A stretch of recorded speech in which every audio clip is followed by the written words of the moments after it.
France 24 et Public Sénat présentent.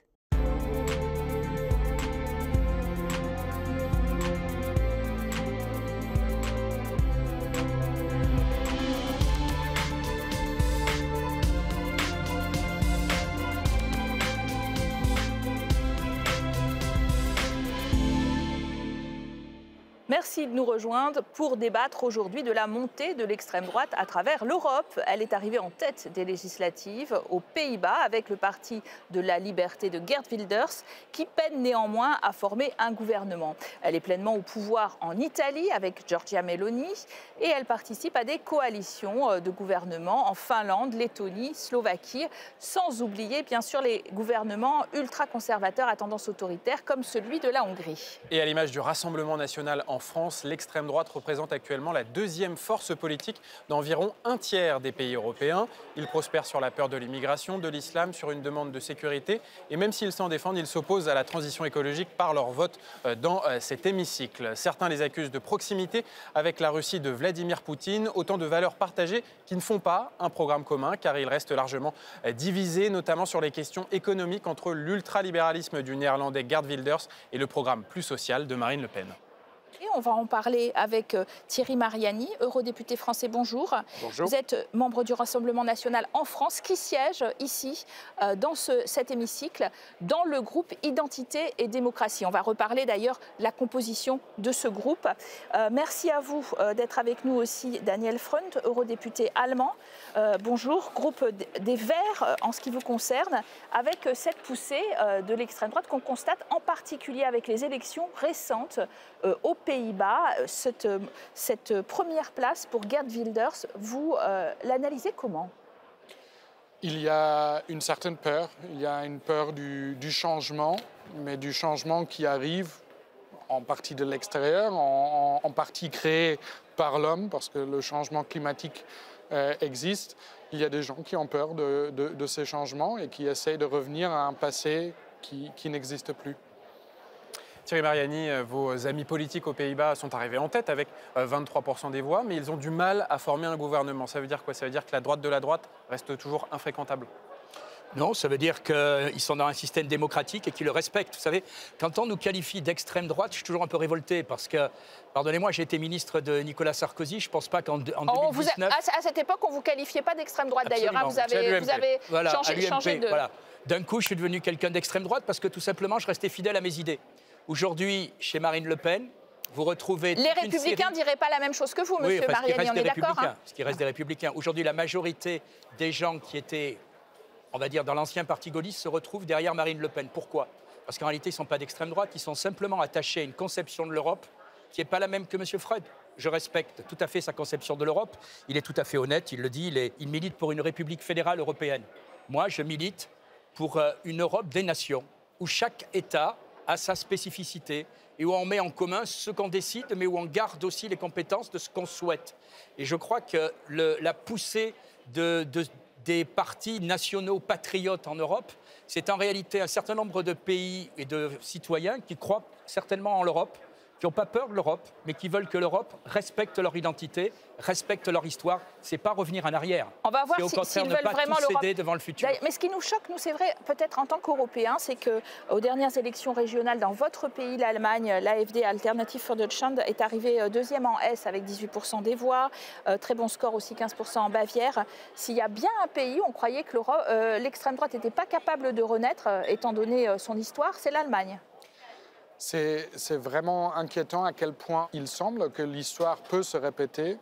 En fait, les premières victoires du parti nazi, c'était en Thüringen. On vote l'année prochaine en Thüringen. Si on regarde les scores actuels du AfD dans cet État, il se peut qu'il devienne la première force politique.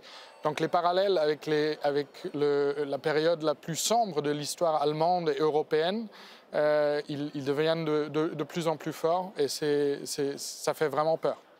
Thierry Mariani, dans cette famille politique de l'extrême droite européenne, l'AfD est un parti plutôt ami du Rassemblement national, mais il y a quand même des éléments qui posent question, des éléments nazis. Ça vous pose problème?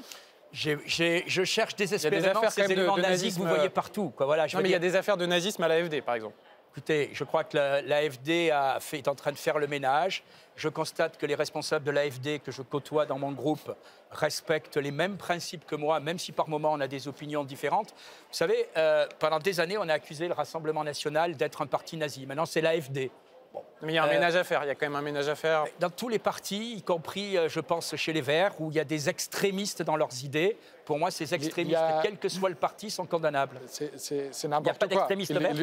Il faut dire c'est n'importe quoi, parce que le service de protection de la Constitution, donc les services de secret intérieur en Allemagne, ont qualifié déjà 2 sections du AfD comme ouvertement hostiles à la Constitution, à la démocratie, à l'état de droit en Allemagne. Donc c'est certifié. Ce service dépend bien du gouvernement ou vous êtes dedans? Non, ça ne dépend pas du gouvernement. Ah bon. C'est un service indépendant qui juge ça de manière indépendante. Moi, je fais plus confiance aux électeurs qu'aux services pour juger. Voilà, je pense que les Allemands sont un peuple majeur. Quand ils élisent un député vert, je le regrette, mais je le respecte.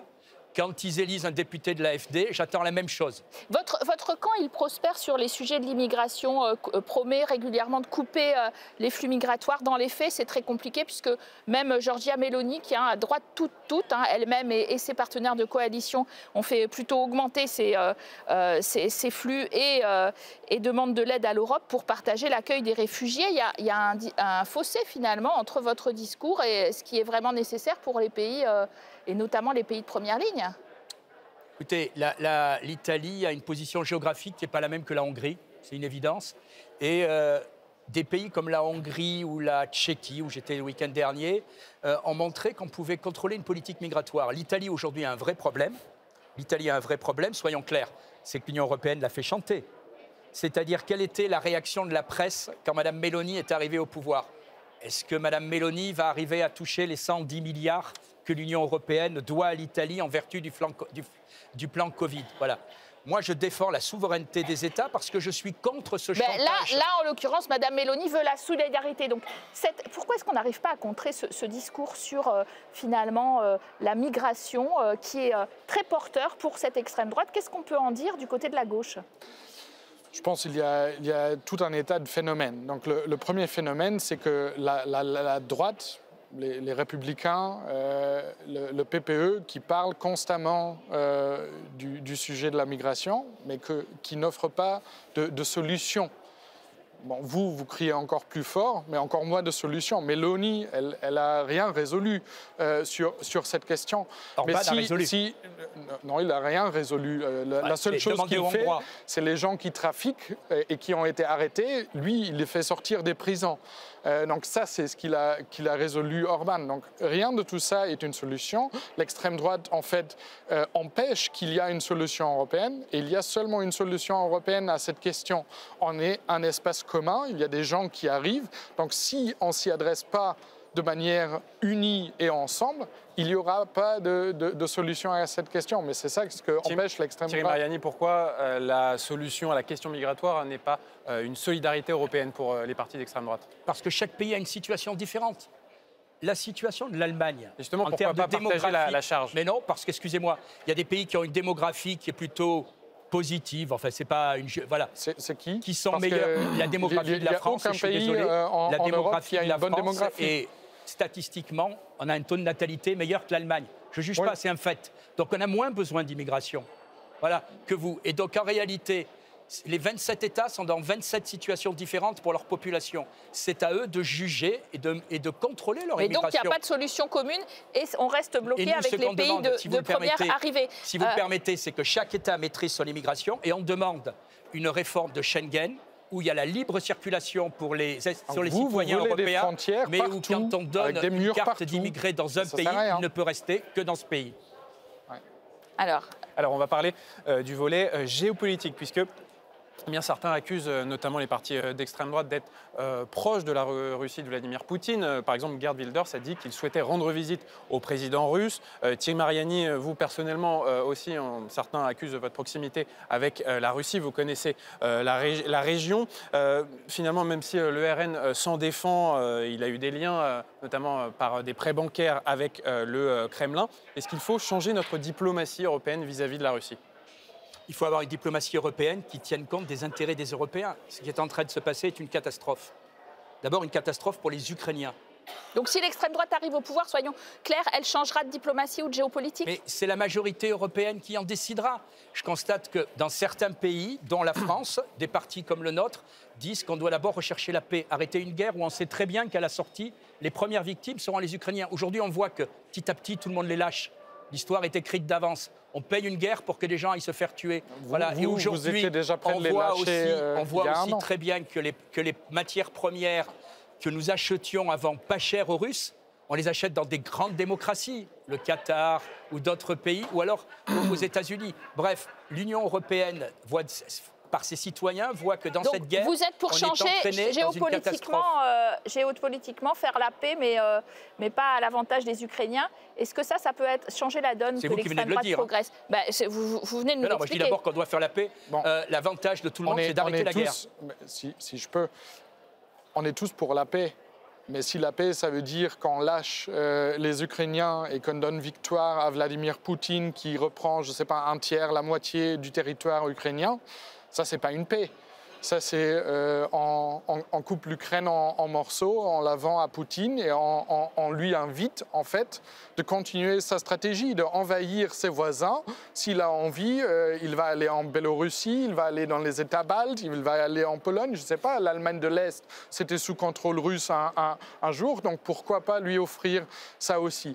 Ce qui me surprend vraiment avec la position de l'extrême droite, c'est qu'il parle toujours de la souveraineté, de la protection de leur nation, mais après, ils sont prêts de la vendre à Vladimir Poutine ou à, je ne sais pas, à l'Azerbaïdjan, à vraiment des dictateurs les pires au monde, et de prendre leur argent, de prendre leurs emplois. Et ça c'est vraiment surprenant. Votre réponse, Thierry Mariani, est-ce qu'il n'y a pas une contradiction entre ce souverainisme qui est présenté par ces droites extrêmes européennes et finalement ces liens avec Vladimir Poutine qui a un côté impérialiste?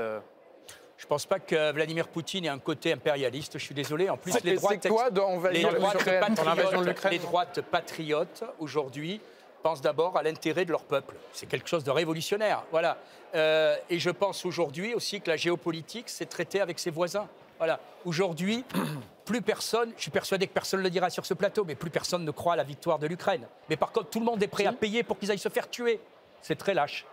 C'est très, je trouve. C'est très lâche, c'est très courageux, c'est très lâche. C'est très courageux de payer pour que les autres se fassent tuer. Justement, et moi je défends 10 fois plus les intérêts des Allemands, des Européens que l'extrême droite. Parce que si on veut être souverain sur des questions comme le changement climatique, sur la transformation digitale, les grandes entreprises, s'ils payent leurs impôts, sur toutes ces questions, il n'y a plus d'État souverain en Europe. Et on peut construire toutes les murs qu'on veut, mais on ne sera pas souverain sur ces questions. La seule façon d'être souverain sur ces questions, c'est de travailler ensemble en tant qu'Européens. Pour faire face à Poutine, pour faire face au changement climatique, il faut collaborer et pas s'emmurer partout. Alors justement, Thierry Mariani, les élections européennes sont le 9 juin prochain. Est-ce que vous avez pour projet justement d'une part de l'emporter et surtout de faire une union des droites avec d'autres partis, par exemple les conservateurs et réformistes ou le Parti populaire européen, même la droite donc mainstream dont vous nous parliez avant, pour bloquer notamment les lois européennes en cours de solidarité et d'écologie que vous n'aimez pas? On ne veut rien bloquer, on veut simplement que l'identité des États soit respectée.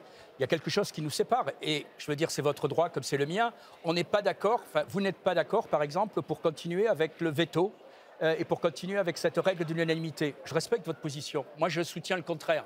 C'est-à-dire, et ce sera l'un des principaux débats, à mon avis, dans l'Union européenne aux prochaines élections. Et ce n'est pas une règle bloquante, ce veto dans les instances européennes? C'est une règle qui fait qu'on ne peut pas imposer aux Allemands. Il y a des marchandages de M. Orban, par exemple, qui... Mais il y a des marchandages de tout le monde. En ce moment, il y a des marchandages de ce Parlement pour verser ces subventions à la Hongrie. Non, attendez, c'est respecter les États. Est-ce que ce sont 27 États qui ont le droit d'avoir une opinion? Voilà, c'est là où on diffère. Moi, ce que je veux simplement, c'est qu'on n'impose pas à mon pays une décision dont les Français ne sont pas d'accord. Pour l'instant, ils sont d'accord pour supprimer la règle du veto, les Français. Daniel Freund, comment les Français sont d'accord pour supprimer la règle du veto? Ils sont plutôt favorables à ce que... Posez-leur la question. Je vous rappelle que la seule fois où on leur a posé vraiment la question au traité sur la nouvelle constitution, ils ont dit non. Comment vous envisagez ces élections européennes? Est-ce que vous craignez une percée de l'extrême droite et un bloc de la droite souverainiste fort ici au Parlement européen? L'élection n'est pas encore faite. Absolument. Et je pense que la Pologne a bien montré que ce n'est pas une règle naturelle, il n'y a pas de fatalité que l'extrême droite l'emporte. Il faut être très clair avec les électeurs que élire l'extrême droite, ce n'est pas juste un signal qu'on envoie à quelqu'un à Bruxelles. Non, ça a des impacts réels sur les libertés, sur la richesse de notre continent, sur les possibilités d'aller faire un Erasmus dans un autre pays, de faire des vacances sans nécessité d'un visa. Tout ça, c'est impacté. C'est absolument pas remis en cause.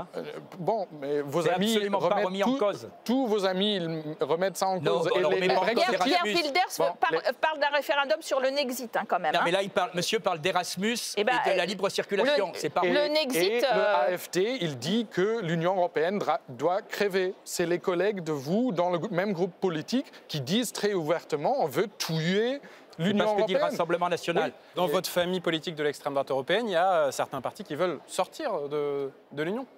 Oui, mais ce n'est pas ma position. Attendez, moi, je respecte la position de chaque parti. Encore la position.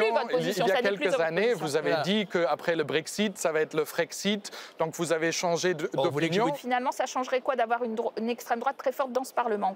Juste peut-être. S'il y a une vraie majorité de l'extrême droite, il n'y a plus de Green Deal. On arrête de lutter contre le réchauffement climatique. Et je pense que c'est la fin aussi de l'Union européenne, de la libre circulation, de la collaboration des Européens dans cette union.